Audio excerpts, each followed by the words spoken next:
오늘 성경 말씀은 창세기 15장 1절에서 6절입니다. 아브라함에게 나타나신 하나님께서 그에게 하신 약속은 그를 통해 큰 민족을 이루시겠다는 것이었습니다. 여기서 말하는 민족이란 혈통 중심의 집단을 의미하는 것이라기보다는 위대한 왕국과 새로운 질서를 가리키는 것이라 할 수 있습니다. 그러나 아브라함에게는 여전히 확실한 실체가 필요하였습니다. 왜냐하면 그는 이것을 경험해 보지 못했기 때문입니다. 한 번도 그런 왕국을 본 적이 없기 때문입니다. 하나님께서는 그런 목마름을 가진 아브라함에게 찬란한 왕국의 현실을 살짝 엿볼 수 있게 해주셨습니다. 장차 누릴 왕국의 현실을 간접적으로 경험하는 기회를 주신 것입니다. 이 경험을 하게 된 날에 아브라함은 참된 왕의 모형을 만남으로써 하나님의 약속을 믿었던 것이 헛되지 않다는 것을 확인하게 되었습니다. 그가 만난 참된 왕의 모형은 창세기 14장에 나옵니다. 여기서는 세상의 왕들과 참된 왕의 모습을 대조적으로 비교하고 있습니다. 혹자는 아브라함이 포로로 잡혀간 롯을 구출하는 사건과 멜기세덱의 등장의 사건 사이에 연관성이 별로 없는 것으로 생각합니다. 하지만 왕들의 전쟁에 대한 기록이 멜기세덱의 등장으로 대미를 장식하고 있다는 것은 의미가 있는 것입니다. 그것은 이렇게 세상의 왕과 참된 왕을 대조하고자 함입니다. 세상에는 절대적 권위라는 것은 존재하지 않습니다. 그 어떤 위대한 충성과 헌신이라 해도 그 바탕에는 서로를 향한 이해관계가 얽히고 설켜 있습니다.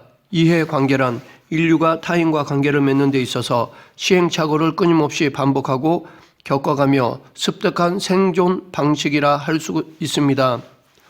오랜 세월에 걸쳐 서로 죽고 죽이고 파괴하고 멸종시키다 보니 이대로 가다가는 인류 전체가 망하게 생겼기에 본능적으로 습득한 교훈인 것입니다. 누가 지도자가 되고 누가 그 지도자의 지지자가 되는가, 그 관계를 유지하기 위해 의무와 책임은 무엇인가, 이런 여러 가지 틀을 자연스레 만들어내게 된 것입니다. 그러나 이런 구조는 한계가 있을 수밖에 없습니다. 어느 한순간 서로의 관계를 지탱해 오던 수많은 요소 중 한 가지라도 변질되거나 무너지면 그 결과가 너무나 자명하기 때문입니다. 한쪽은 상대방의 배신이라고 여기고 다른 한쪽은 정당한 권리라고 주장합니다. 그러하기에 결국 충돌하기 마련입니다. 성경에서도 이런 모습을 종종 찾아볼 수 있습니다. 예를 들어 아론과 미리암은 모세에 대항하여 여호와께서 모세와만 말씀하셨느냐, 우리와도 말씀하시지 아니하셨느냐라고 하였습니다. 창세기 14장에서도 이런 현실을 목격할 수 있습니다. 8명의 왕이 엘람 왕 그돌라오메를 12년간 섬기고 있었습니다. 오래 지속되어 온 이 관계가 어느 순간 무너져 내리고 말았습니다. 소돔 왕 베라와 고모라 왕 비르사와 아드마 왕 시납과 스보임 왕 세메벨과 벨라 왕이 연합하여 그돌라오멜에 대항해 반란을 일으킨 것입니다. 그리고 당연히 그돌라오멜은 그들의 행동을 반역과 도전으로 받아들였습니다. 한때 이 왕들의 동맹은 위대하게 보였을 것입니다. 하지만 그들의 관계는 처음부터 불안정한 토대 위에 세워져 있었습니다. 왜냐하면 인간의 본성은 단순하지 않기 때문입니다. 우리는 누군가의 절대적 권위를 잘 인정하려 하지 않는 죄성을 소유하고 있습니다. 12년간이나 잘 섬겨오다가 13년째에 돌연 섬기기를 거절하기에 그 후에는 복수가 뒤따릅니다. 이해관계로 맺어진 관계에서는 반드시 대가가 요구되며 그 요구 조건에 미치지 못하면 책임 추궁이 따르게 되어 있습니다. 한 해 전만 해도 동맹을 맺었던 형제 국가들이 한순간에 원수로 둔갑하는 냉정한 현실을 맞게 된 것입니다. 특히 그돌라오멜과 그의 연합군들의 복수는 매우 치밀하고 체계적이며 잔인했습니다. 이렇게 세상의 복수는 만족을 모릅니다. 잘못이나 행위에 비례해서 복수의 분량이 정해지는 것이 아닙니다. 복수는 자기 감정이 만족할 때까지 쏟아 부어집니다. 그리고 그 감정은 상대방의 것을 보아야 비로소 만족이 됩니다. 인간의 이런 본성을 알고 계신 하나님께서는 구약시대에 동해복수법을 주신 것입니다. 일반적으로 눈에는 눈, 이에는 이라는 법칙입니다. 그런데 인간은 절대로 눈은 눈으로, 이는 이로 갚는 점잖은 존재가 아닙니다. 누군가 자신의 눈에 손상을 입히면 가해자의 눈이 아니라 생명을 취해야 직성이 풀리는 존재입니다. 이런 우리의 본성을 잘 알고 계신 하나님께서 최소한의 상한선으로 주신 것이 바로 이 동해복수법입니다. 예수님은 이 동해복수법의 완성으로 또 눈은 눈으로 이는 이로 갚으라 하였다는 것을 너희가 들었으니 나는 너희에게 이르노니 악한 자를 대적하지 말라. 누구든지 내 오른편 뺨을 치거든 왼편도 돌려대며 라고 말씀하셨습니다. 결국 그돌라오멜 연합국과 그를 배반한 5개 나라와의 정면 충돌이 시딤 골짜기에서 이루어졌습니다. 롯과 그의 가족은 모든 재물을 탈취당하고 하루아침에 전쟁 포로 신세가 되었습니다. 하지만 롯이 전쟁 포로가 된 것에 대해서는 롯 자신이 책임져야 합니다. 왜냐하면 그가 잘못 선택하여 온전하지 못한 토대 위에 집을 세웠기 때문입니다. 눈에 보이기에 좋은 대로만 선택하였기 때문입니다. 그런데 아브라함은 조카 롯을 구하기 위해 뛰어든 이 전쟁 속에서 하나님의 도우심을 경험하였습니다. 그리고 전쟁을 마친 후 그는 멜기세덱을 통해 참된 왕과 그 왕국의 모형을 목격하게 되었습니다. 아브라함의 집에서 참전한 용사들만 318명이라고 성경은 기록하고 있습니다. 이를 기준으로 한다면 4명의 족장들이 연합하면 약 1,200~300여 명 정도의 군사를 동원했다고 추정할 수 있습니다. 적지 않은 숫자이지만 여전히 그돌라오멜과 그와 함께한 세 나라의 군사력에 맞서기에는 역부족이었습니다. 그럼에도 불구하고 밤에 몰래 습격하여 승리하게 되었습니다. 그러나 이 사건의 주인공은 결코 아브라함이 아닙니다. 이날의 전쟁의 영웅은 여호와 하나님이십니다. 살렘 왕 멜기세덱은 이 사실을 명확하게 아브라함에게 확인시켜 주었습니다. 여호와 하나님은 전쟁에 능하신 분이십니다. 그분은 그날에 아브라함의 전쟁을 도우셨고 지금도 자신의 왕국을 위해 싸우는 분이십니다. 이 세상 누구도 그분에 비교할 수 없습니다. 세상의 모든 왕국이 다 그분의 나라를 대적한다 할지라도 그들의 결국은 패망하게 되어 있습니다. 전쟁에서 승리를 거두고 돌아오는 아브라함에게 소돔 왕과 살렘 왕 멜기세덱이 나왔습니다.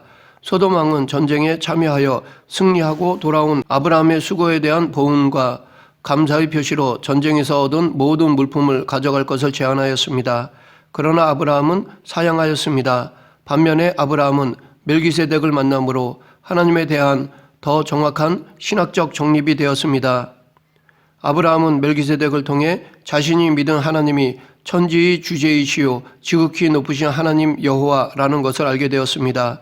왜냐하면 멜기세덱이 전쟁에서 돌아온 아브라함에게 축복하여 이르되 천지의 주제시요 지극히 높으신 하나님이여 아브라함에게 복을 주옵소서라고 하였기 때문입니다. 그리고 아브라함이 멜기세덱을 통해 목격한 참된 왕은 위엄이 넘치는 모습이었습니다.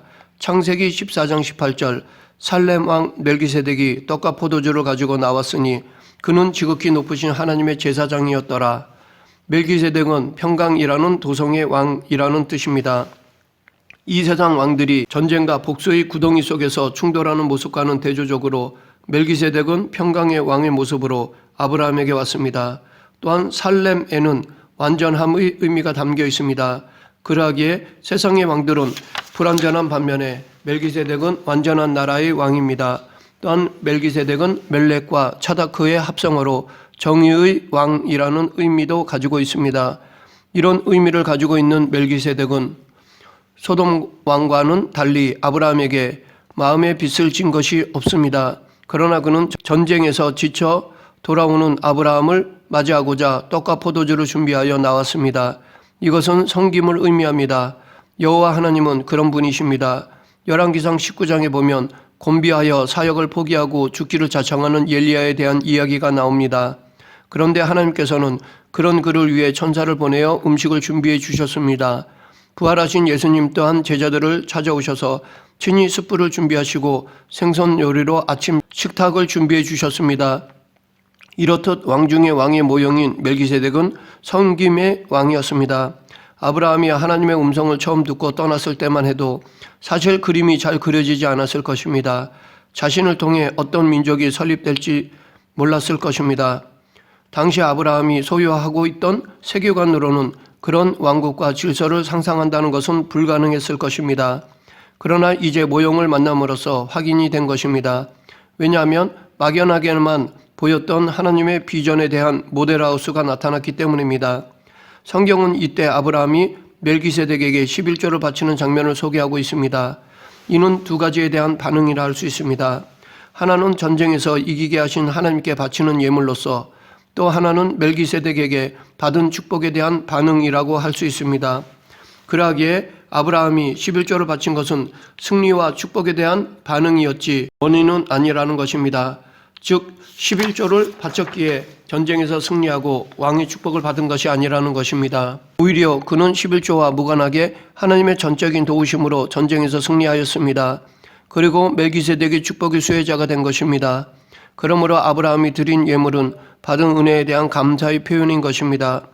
멜기세덱과의 만남은 아브라함에게 있어서 하나님 나라의 모델하우스를 잠시 방문한 것과 같은 경험이었습니다. 멜기세덱을 통해 참된 왕의 능력과 위엄과 섬김의 모습을 보았고, 또한 영원한 도성의 구조와 질서를 조금이나마 맛볼 수 있었던 기회가 되었습니다. 하지만 아브라함의 여정은 여전히 만만치 않았습니다. 아브라함은 전쟁을 승리하였지만 두려움에 쌓여 있었습니다. 왜냐하면 주변 국가들로부터 복수를 당할 위험에 처해 있었기 때문입니다. 성경에 기록된 몇 가지 사건에서 유추해 볼 때 아브라함은 대범하고 도전적인 인물은 아니라고 봅니다. 왜냐하면 한 번도 아니고 두 번이나 자신의 신변을 위해 자기 아내를 누이라고만 속였기 때문입니다. 그러나 롯을 향한 사랑과 책임감이 그런 그를 움직이게 하였습니다. 그는 자신도 몰랐던 능력을 발휘하게 되었습니다. 하지만 전쟁의 긴장감과 승리의 흥분이 조금씩 가라앉을수록 이제부터 닥칠 현실이 걱정되기 시작했던 것입니다. 왜냐하면 아브라함이 이룬 승리에는 복수라는 대가가 기다리고 있을 수 있었기 때문입니다. 또한 아브라함은 저물어가는 자기 인생에 대한 두려움이 있었습니다. 왜냐하면 하루하루 해가 지날 때마다 하나님이 주신 약속이 이루어질 가능성은 더 희박해져 가고 있었기 때문입니다. 그래서 당시 아브라함의 현실은 해가 지는 것과 흡사한 상황이었습니다. 시들어가는 인생, 여전히 잉태하지 못하는 아내, 그리고 별로 이룬 것이 없어 보이는 삶이었습니다. 나름대로 열심히 달려온 것 같은데 돌아보니 딱히 손에 잡히는 것이 없는 것 같았습니다. 이때 하나님께서는 아브라함에게 환상으로 나타나셔서 두려워하지 말라라고 말씀하셨습니다. 그리고 그 이후로 나는 내 방패여 너희 지극히 큰 상급이 있니라 라고 말씀하셨습니다. 먼저 하나님은 당신이 아브라함의 방패라는 사실을 밝히셨는데 어쩌면 이 말은 아브라함에게 가장 필요했던 것이었을 것입니다. 그러하기에 복수의 위험으로 위축되어 있는 그에게 이보다 더 좋은 위로는 없었을 것입니다. 계속해서 하나님께서는 아브라함에게 큰 상급을 주시겠다고 말씀하셨습니다. 아브라함은 소돔 왕의 상급을 거절하였습니다. 왜냐하면 하나님이 채워주실 것을 믿었기 때문입니다. 하지만 현실은 꼭 믿음대로 금방 이루어지지는 않습니다. 그런 아브라함에게 필요했던 위로는 당신이 아브라함의 상급이 되신다는 말씀입니다. 이 하나님이 주신 두 가지 약속으로 아브라함의 첫 번째 두려움이 해결되었을 것입니다. 그러나 여전히 한 가지 근심이 남아 있었습니다. 그래서 그는 오늘 본문 2절에서 주 여호와여 무엇을 내게 주시려 하나이까 나는 자식이 없사오니 나의 상속자는 이 다메섹 사람 엘리에셀이니이다 라고 하였고, 계속해서 3절에서 주께서 내게 실을 주지 아니하셨으니 내 집에서 길린 자가 내 상속자가 될 것이니이다 라고 하였습니다. 그러자 하나님께서는 아브라함에게 그 사람이 내 상속자가 아니라 내 몸에서 날 자가 내 상속자가 되리라 라고 말씀하셨습니다. 이것은 창세기 14장에서 약속하셨던 내용과 비교해보면 훨씬 더 구체적인 것이었습니다. 즉 롯이나 엘리에셀이 아브라함의 상속자가 될 것이라는 인간적인 가능성을 완전히 부정하신 것입니다. 약속하신 내용에 대한 어떤 오해의 소지도 다른 가능성에 대한 여지도 제거하신 것입니다. 이렇게 하나님께서는 아브라함에게 당신의 뜻을 조금 더 보여주셨습니다. 이것은 아브라함을 위한 하나님의 배려라고 볼 수 있습니다. 만약 처음부터 내 몸에서 태어날 아들이 너희 대를 이을 것이다 라고 말씀하셨다면 당시 이교회에 물들어 있던 아브라함의 세계관으로는 도저히 이해할 수가 없었을 것입니다. 즉 인간적인 생각으로 그 말씀을 믿지 못하였을 것입니다. 하나님에 대한 지식이 없었기에 이 말씀을 신뢰하지 못하였을 것입니다. 하지만 조금씩 하나님에 대해 알아가면서 이때가 되어서야 이 약속을 해도 믿을 수 있는 수준이 되었던 것입니다. 이렇게 하나님은 우리의 믿음의 분량과 한계를 잘 알고 계신 분이십니다. 그러기에 우리가 감당할 수 있는 시험 외에는 허락하지 않으시는 것입니다. 하나님은 이 아브라함의 믿음을 더 굳건하게 하기 위해 그를 밖으로 이끌고 나오셨습니다. 그리고 하늘을 우러러 무뼈를 셀 수 있나 보라 라고 하셨습니다. 이것은 아브라함의 시선을 바꾸시는 것이었습니다. 그의 수평적인 시선을 수직적인 시선으로 바꾸시는 것이었습니다. 수평적인 시선, 즉 세상적인 시선으로는 하나님의 약속을 믿을 수 없습니다. 수직적인 시선으로 하나님을 바라보았을 때 그의 약속을 신뢰할 수 있습니다. 그런데 이전에도 이와 비슷한 사건이 있었습니다.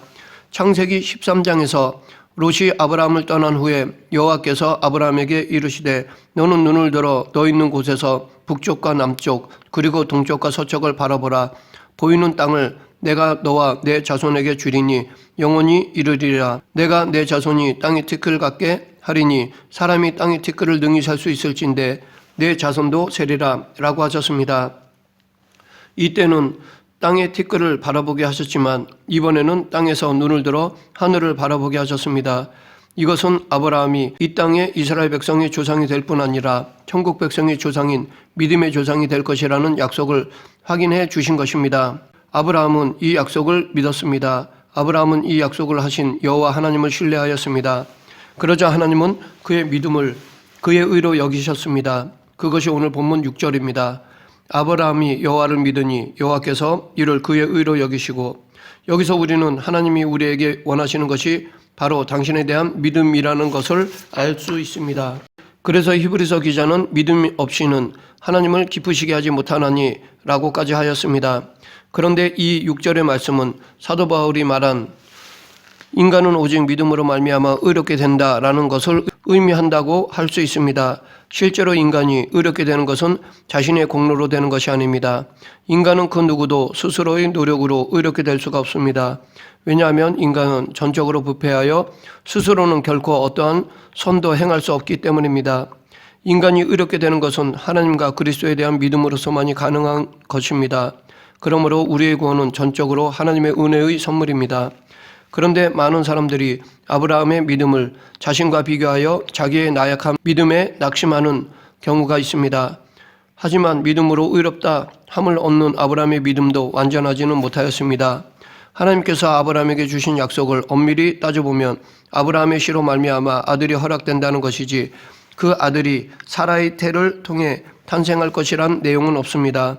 그래서인지 다음 장인 16장에서는 아브라함이 너무나 당연하게 하갈을 통해 아들을 얻고자 하는 장면이 나옵니다.